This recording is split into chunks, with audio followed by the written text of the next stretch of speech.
Hello, everyone. This is Cynthia Stewart, and I want to welcome you today to the webinar. It's our weekly webinar that we hold every Tuesday at noon Central, and we're Business Performance USA. They are the producers of these shows.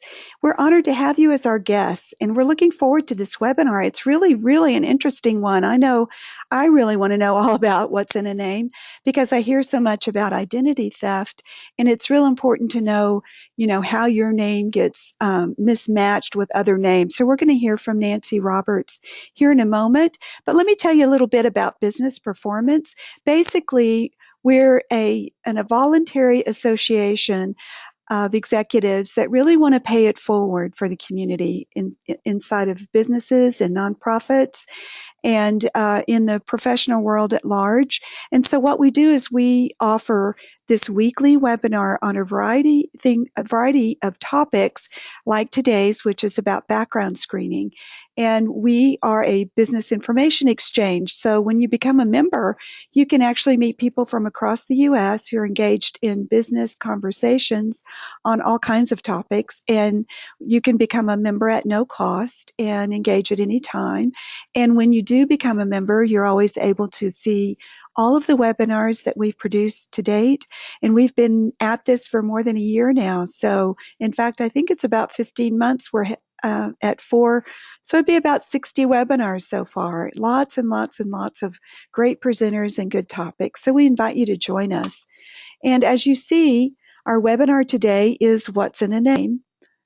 And Track One is one of our volunteer sponsors, and they join us on a monthly basis the first Tuesday and talk about background screening. And there's so much changing in the law and with the EEOC and their direction now and their thoughts that it's really important to stay up on this topic, whether or not you are involved in hiring or whether you're just doing it for being a very knowledgeable consumer. I'm Cynthia Stewart, as I said, and I'm a managing partner for Evermore Services. I partner with businesses and leaders to build businesses for tomorrow. And we have our lovely presenter there, Nancy Roberts. She's the owner and COO of Track One Technology, and our presenter. She joins us regularly, as I had said. Now, today, during the webinar, I want to let you know that I am going to be monitoring questions. And so we always invite questions from the audience. And hopefully, if you can see your dashboard, and if you can't see a GoToWebinar dashboard, look on your dock and you'll see a yellow flower looking icon, and that's GoToWebinar. And if you press that, then you can see that there is a place where you can log in your questions. And I'm going to keep silent and listen to Nancy and watch for any questions. I believe that you have a question feature, maybe not a chat feature on your dashboard, but either one will work. I'll be watching for those.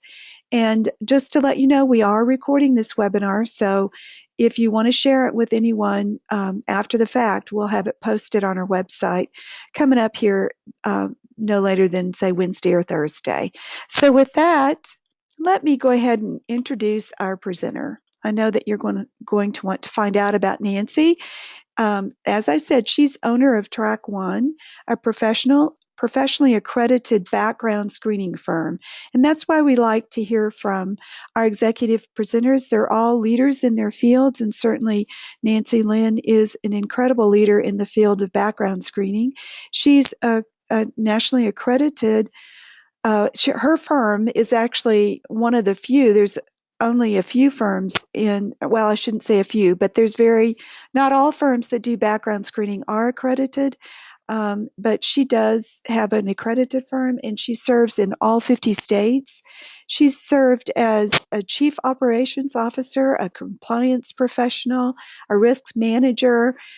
She's an educated business attorney, and she's been serving in those capacities since 1992 with specific and long-term industry experience in entrepreneurial endeavors, healthcare, nonprofit, and for-profit staffing, employment, background screening, and technology. So quite a mix there that she brings to bear on this business of background screening.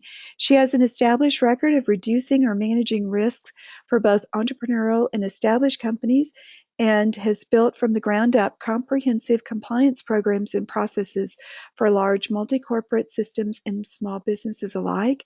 She's been an active leader in the National Association for Professional Background Screeners since 2005, and she currently serves as chair of the National Accreditation Program for all U.S.-based background screening firms. So if you can tell by her background, she's the go-to gal, is what I would say when it comes to background screening. So with that, Nancy, I believe that we're at a point where I can turn this screen over to you. And I'm seeing a Rose by any other name. Let me change presenters over to you, Nancy, and you can unmute if you're on mute. Yes, And there you I'm are. yes, but I'm looking for there you go. I see it, and I am working on it right now.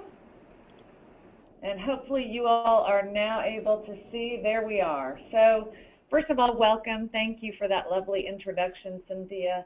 Our firm, its origins in staffing and in hiring, and so it was really because of our own need to understand a little bit more about the people that we were looking at putting out at client sites, that we got involved in background screening in the first place.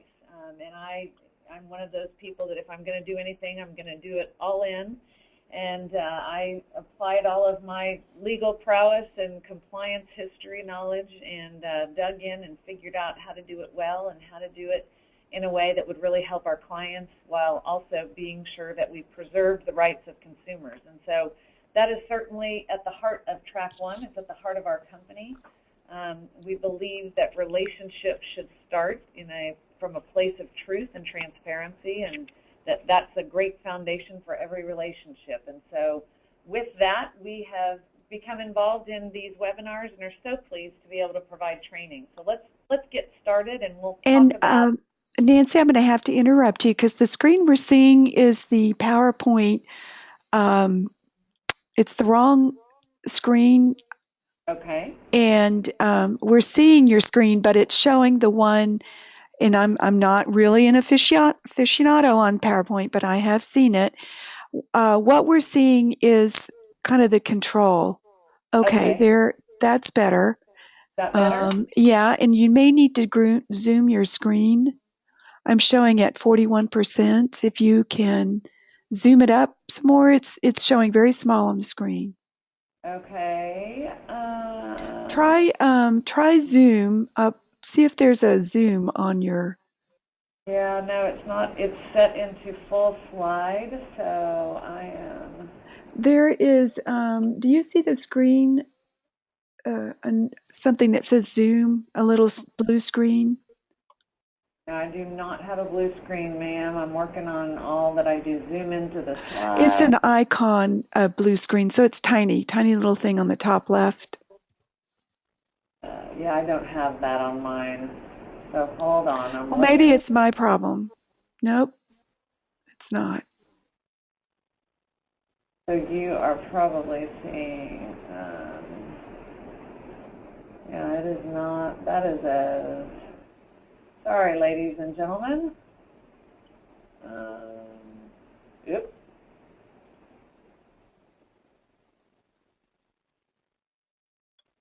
All right, let's see.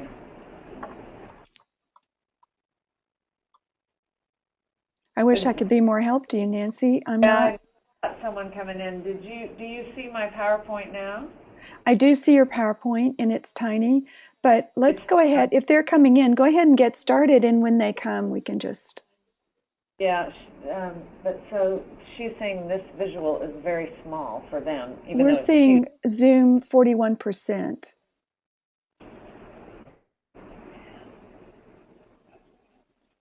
You saw it over here. On my side, yeah. But I don't see any way to change that.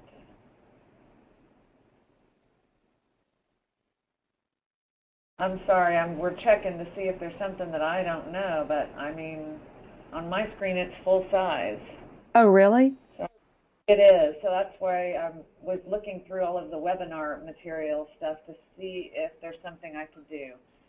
Is it visible to our Is it visible to It you? is. It is visible. Okay, well, It's let's just move on. small, I don't but waste anyone's time, so I apologize already for the delay, everyone. But with that, let's get started. So we're here today to talk about the name of the person that you enter in order to run a background check. And it's really easy to think that whatever somebody puts on their application is the name that you should search. But what we've learned is that you need to go beyond that. And I always refer to the wonderful Shakespearean quote of "a rose by any other name is no less sweet," and I giggle about that because, of course, Shakespeare was saying that it really doesn't matter what I call this flower, it always smells the same way, and I can identify that it's a rose simply by that smell. So the name is irrelevant. And while that definitely works for Shakespeare, we know that that does not work when it comes to getting the right background screening results for any company. So we ask that you eliminate the Shakespearean quote and focus in on the name that you are searching or the names that you search when you are running a search on someone. So it is true that quality background screening and quality results really depends heavily on obtaining quality name information on the front end. And we'll talk about that today. Of course, just at a high level so that we make sure that everyone's coming at this topic with the same basic understanding. Public records in our country, generally speaking, are tied to a full legal name and a date of birth. Now, of course, oftentimes that full legal name, someone can go in and submit their application for or go into the criminal courthouse, and when they're providing their name, they may provide a driver's license that is a fake driver's license. They may provide a partial part of their name. They may fill out the forms and put senior or junior on there, or third, even though their driver's license doesn't refer to them as being junior, senior, or third. So a lot of things can happen with the name in public records, but the keys to public record searching currently in this country, generally speaking, are full name and date of birth. Now, some records obviously are also tied to such numbers as a social security number or a driver's license number, but when it comes to courthouse records, they do not typically tie those records to any sort of an identifying number. It is really based on your searching courthouse records based on full name and date of birth. What happens in any name search or public record search is that there are many name variations. Of course, we provide one example here with the Bill, Billy, Willie, Will, William. Obviously, Will would be another one for that. And then we have also seen people spell Billy and Willie in different ways with a B-I-L-L-I-E, for example. So you can only imagine that every name has multiple variations for spellings and even for name usage when it comes to courthouse records.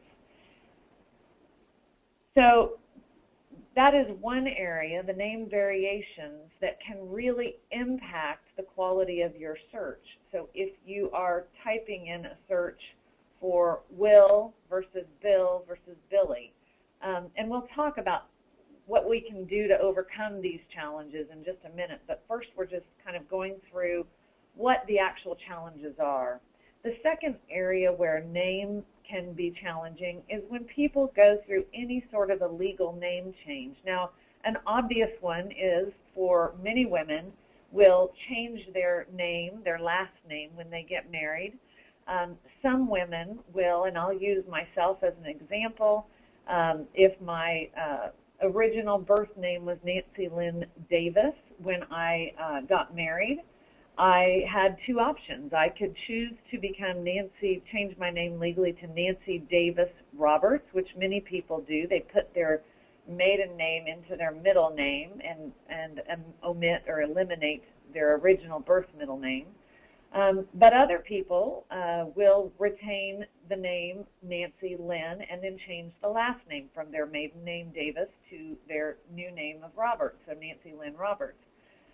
These legal name changes that can happen in multitude of ways or multitude of times. They can happen in marriage. They can happen in divorce. They can happen through adoptions.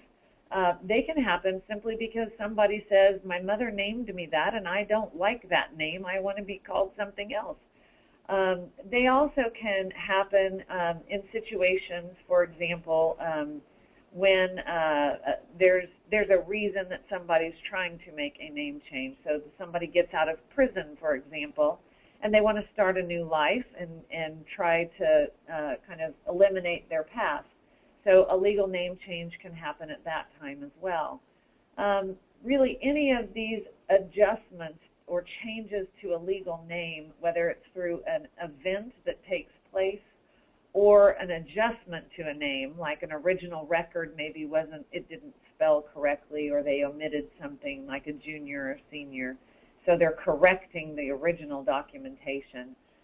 There is a formal process you have to go through to substantiate your request or to support that request.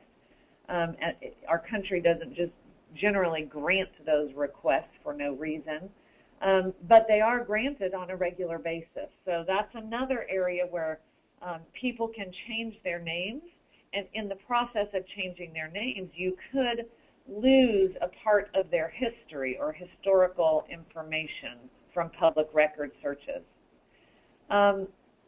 One thing to make sure, this slide obviously is talking about the same thing, that former names can impact your search results. So your married versus your maiden name, or a legal name change, also known as, is another phrase that you obviously can see. So as anyone who is working with the general public, and that general public is filling out information and applying for anything like employment or housing or a license or a membership, you definitely want to make sure that you have on your application form somewhere the question that says, have you used or been known by any other names? Oftentimes it's advisable to also kind of put in parentheses, i.e. maiden, former, aka, some examples, so that it nicknames, so it triggers in the mind of the person filling out the application that they will provide all of those for you. Additionally, making sure that that information is filled out and that they either say none or they specify the names is another important thing to do, so that you have some sort of representation from them that the information they're providing is complete, thorough, and accurate. So one of the questions we get as a background screening provider of choice for over 10,000 companies across the country is, how do we handle various names, and what do we do as a company to try to help our clients? There are a number of things that we are currently doing, and there are a number of things that we are looking to change in the future, very near future, about how we do things. So we'll start with how we handle it currently, and how this is also a good reflection of how many and most companies who are conducting background screening today do handle it. So at Track One, we always search our databases for the top 3 name derivatives or variations. Now, when it comes to the top 3, that can be sort of a challenge. So for example, if somebody fills out the application form for a position and it says William Jones, for example, our automated features in our systems and our manual research team will automatically look for anyone with the name of William, Will, Bill, those three names, or excuse me, William is the first name, then the 3 top name derivatives, which would be Will, Bill, and Willie. So those are the top 3 name derivatives for the name William. And we would search the public records in our databases for that information, And when we went to verify that hit or that report, if we found one, if we found a public record, our manual research teams would verify that those 3 names are also returning that same result. So understanding that while there are maybe 10 or 15 name derivatives, what we choose is the top common, the 3 most common name derivatives for searching. And the reason for that is just the rarity of those 4th and 5th name derivatives. The number of instances of those really drops down to a pretty low statistic, and so we've chosen that because it seems to pull this most statistically significant number of records and common variations. So I think I've shared this information, which is what this means to you, our client. What it means is that the results that come back to you if you submit the name William will include results with those top 3 name derivatives when it comes to our criminal searches. Now, our credit reports will report back to you. So if you run a credit report for employment purposes with our firm, you will actually receive back data that includes the AKA, or the also known as information. So you will be alerted to other known names, and that is a trigger that could and should cause you to want to search additional legally tied names to that individual. So a name variation is just they might use these other names, so we will report to you any name variation results in case they did not give you those name variations. Separate from that is a credit bureau report which ties a particular person to other legal names. So for example, my maiden name would be tied to my married name with my credit report and credit bureau information.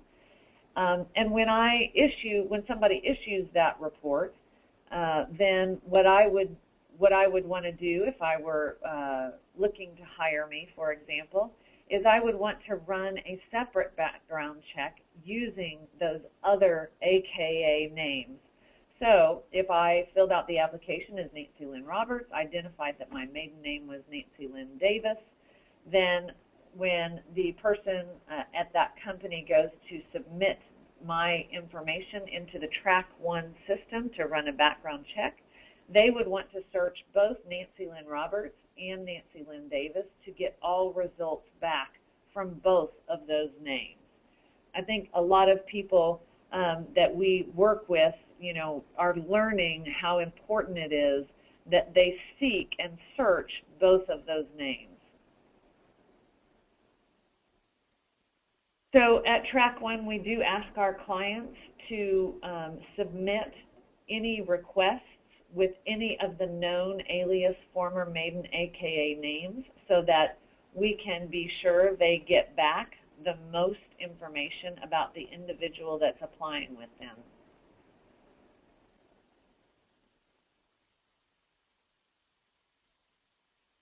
And when one of our clients submits those additional names, then what we are able to do is we are able to confirm that those are alias names that are tied to their Social Security number. We are able to provide additional, more expansive data. And as a result, the results that come back will be greater and more information will be provided.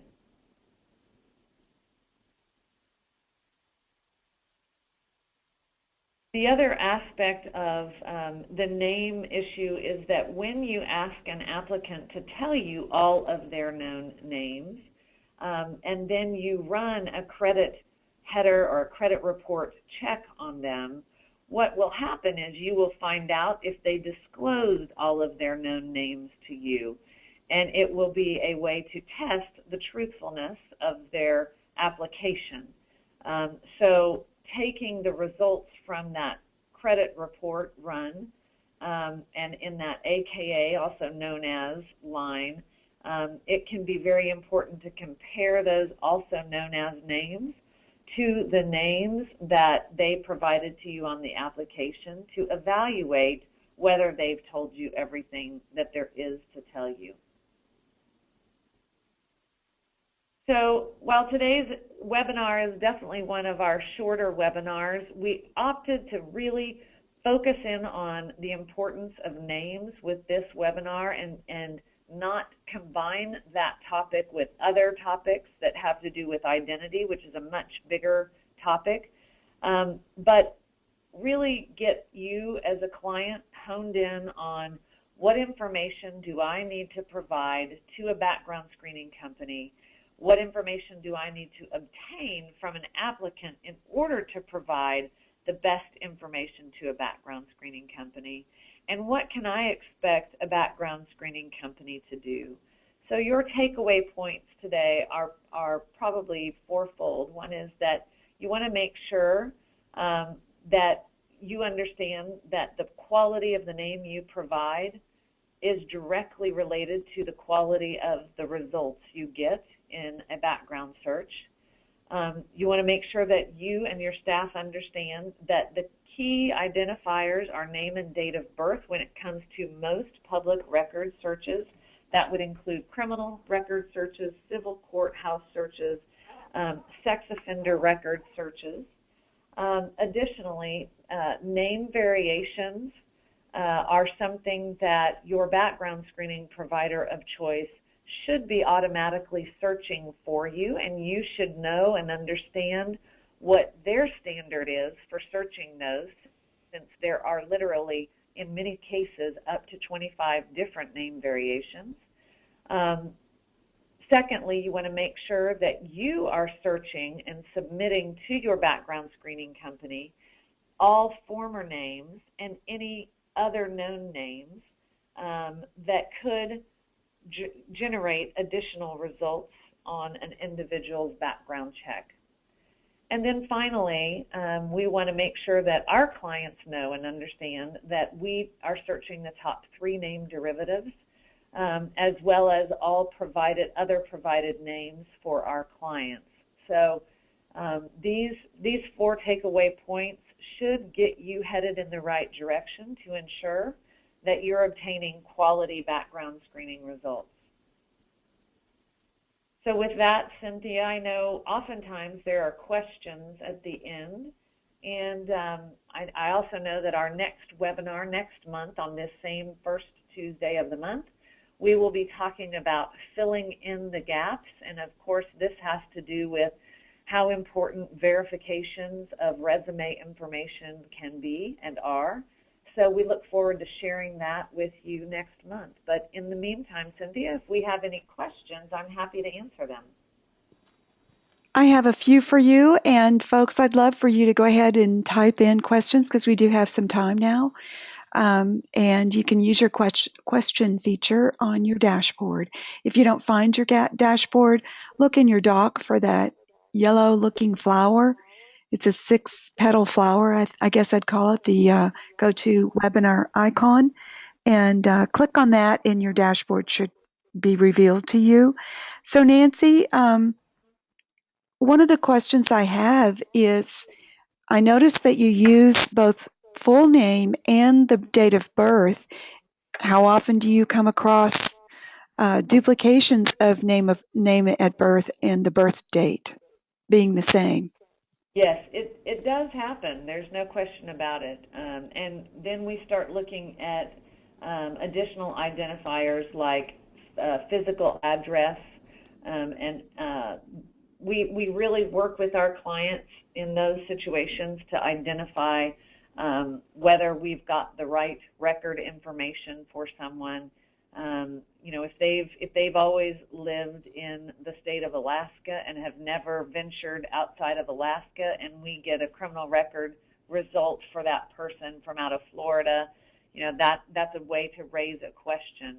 Additionally, the other thing we really talk to our clients about is we really recommend that our clients use the Social Security tracks that we provide.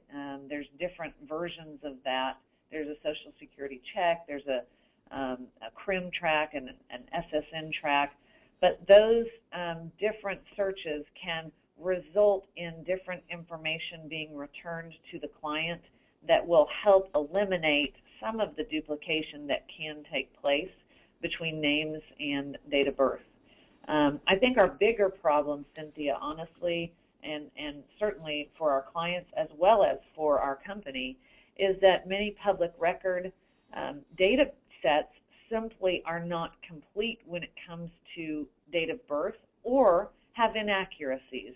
So they might have a typo in the date of the date of birth, and instead of it being the American way of signifying a date of birth, which would be month, date, and year, someone will have typed it in the wrong order. So it is in the order of date, month, and year. And I know, for example, we've set our systems to identify any numbers that are appearing in the month of that trilogy. So the first column of the date of birth. That if that shows up being higher than the number 12, then we read that date of birth in the reverse order. That's something that we've done in our systems to try and address some of those public record mistakes that exist out there, because they're pretty common and we see them fairly frequently, as do our clients. But mostly it's a little bit of trial and error. You learn, you look at the information that's coming back to you, you double check things like date of birth, make sure that it's not a name-only match, or if it is a name-only match, that you ask questions rather than simply relying on the information. And those are the things that we train our clients on and work with our clients on as they and their staffs are becoming familiar with how to go about background screening in a wise way and a right way. So on these databases, the criminal databases and so forth, what are they using generally the legal name? Yes, generally speaking, in those courthouse records, there would be a legal name that is in there. But again, what we find is that there are a lot of people that have some combined legal names. One of the most common things that we see is, for example, I am not a junior, but if I were, it would say maybe Nancy Lynn Roberts the second on some of my, like with 2 Roman numerals, on some of my legal records, and then on other legal records it would say junior. And we see challenges with knowing whether those are the same people or not. And we have to do a little bit more research on behalf of our clients to dig in and figure out whether that record is the right record for as it relates to that particular individual. But again, that's just one example of how we dig beyond the database information. But the public records, generally speaking, do have their legal names provided in the courthouse record. When I was doing a will and testament, the lawyer instructed me to put all the names that I'd ever been called in my lifetime, and I think it added up to something like 6 or 8, Yes. including my marriage name and my maiden name. Yes. Is there a limit on the number of names that, for one person that you can look at? There is not, but there is. Every search does have the potential for having a charge associated with it, and that does become a challenge for clients. They have to decide how much money they want to spend up front. Obviously, we definitely advocate that additional amount that is spent up front will save you many dollars on the back end. And I think, in fact, the Small Business Association has done a study now where they found that for every dollar you invest in the pre-hire phase in background screening, you end up saving anywhere from I believe it's $16 to $26, somewhere in that range. There's a range, and it's either 16 to 26 or 15 to 26. So that's a pretty impressive understanding to have, that you're going to save that much money just by spending $1 on background screening. So it makes you realize that that additional dollar invested, the return on that investment is pretty strong, and it's worth searching those other names. So another question is, how far Any back other? do the records tend to go? Is it like about 5 years or 10 years?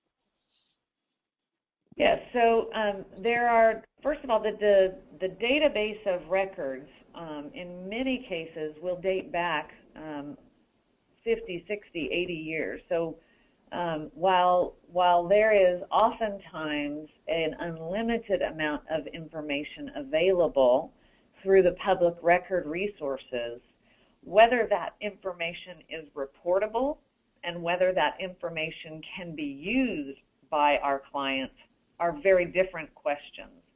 So the availability of public record information is very, very high and very, very strong. There are limits on what can be reported because of laws like the Fair Credit Reporting Act and other consumer right protection laws that are at the state level, or consumer protection laws. And then employers are restricted by things like Title VII, things like the Fair Credit Reporting Act, things like state laws on what information they are allowed to consider and how far back they are allowed to go. There are different rules, the general range, without being too specific, because every state would have a different specific applicability, and even the type of screening that you're doing could have a different time limit. But generally speaking, it's around the 7-year mark. We have some states that restrict reporting of consumer information to the 10-year mark. We have some information that is able to be reported on an unlimited basis, convictions, for example. But again, some state laws override that unlimited reporting. So you really have to know what state you're in, know what the rules of your state are. One of the things that Track 1 does is we use the rule of the most restricted state. So for example, if we have a client company that is located in the state in a 10-year limited, it's a state where they say you can't report a conviction that happened more than 10 years ago. If we have a client located in that state, if they are employing someone in their office, which is located in a 5-year limited reporting state, and the individual being hired is from an unlimited state, unlimited reporting state, we will apply the rule that is most restrictive, so the 5-year rule will be applied. And the reason for that is that it protects our clients significantly. If they consider or make a decision on a record that is reported, they can be liable to that individual. And it has been a very hotly litigious area. Over the past 2 or 3 years, we've seen a lot of class actions in this area. The other thing that we're seeing that is a trend that is really on the edge of being changed in the background screening industry and in the hiring industry, and really in tenant screening as well, is how to calculate that 10-year mark. So for example, if I am arrested and convicted, and the conviction takes place on December 18th of 1980, or excuse me, December 18th of 2004, then we would look at the date of conviction and count forward 10 years if you're in a 10-year state, and you would not be able to, traditionally you would not be able to report that information after 10 years from the date that the person was convicted. There are many plaintiff lawyers that are trying to get that interpretation of the various consumer rights laws changed so that it would be 10 years from the date that the person was originally charged with the crime, not 10 years from the date of conviction. So that change has not taken place yet in a broad way, but there has been it has been very hotly litigated. It is being currently litigated. We are watching carefully a California case called Moran versus Screening Pros, because that is one of the exact issues being hotly debated in that litigation and in that case. And we expect a ruling from the federal judge in that case in the next month or two, if not the first of next year. And when we get that ruling, we'll have an understanding of which direction some of the courts are going to be going. That'll be one of the first significant courts to rule on that issue of whether you count the 10 years from the date of the original charge or from the date of the conviction or disposition of the charge, is really the way that the phrase is. So that's an issue that's being debated. We're looking at it. We ask our clients to be aware of it and to at least consider in their mind whether they want to take the riskier position and look at that longer date. We are currently using that longer date at our company. Nancy, it amazes me. Any other questions, Cynthia? No, there's no more questions. I was about to say it really amazes me, all the rules and I guess requirements and the laws associated with this and what you can and cannot report, which I would say is something that I really want a background screening company to keep up with, because I don't want to have to keep up with all that. So a plug for getting the experts on background screening.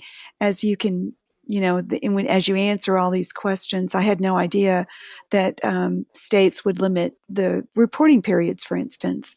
So with that, I'm going to say thank you so much, Nancy, and I'll go ahead and take the screen back from you. And folks, thank you for your questions. We appreciate you being here today. I'd like to tell you real quick about my the webinars that are coming up. Next week, we're going to hear from Kent Stroman. Kent's a very popular speaker of ours, and he has the Institute for Conversational Fundraising, and he's going to be talking about building the board of your dreams. That should be excellent. And then we have from Emily Shoup, nonverbal communication. That's something we know about, and I think that's going to be interesting. I think I'm going to ask her all about nonverbal communication in the airwave space, so that'll be interesting. And then I'm going to be talking, for a change, about Thanksgiving, and in particular Thanksgiving for all of our great companies out there, because I love business. So I'll be talking about what's great about business. And with that, I want to invite all of y'all to become members. Just come to businessperformanceusa.org. Again, it's free. We volunteer and bring this to you. If you have any specific workplace issues, contact me, Cynthia, businessperformanceusa.org. And I have quite a number of experts in the business arena to pass those along to and give you answers. With that, thanks everyone. I'm going to be ending the webinar. We appreciate your time and attention today. Come back and see us and go out and make it a great day. Bye-bye, everyone.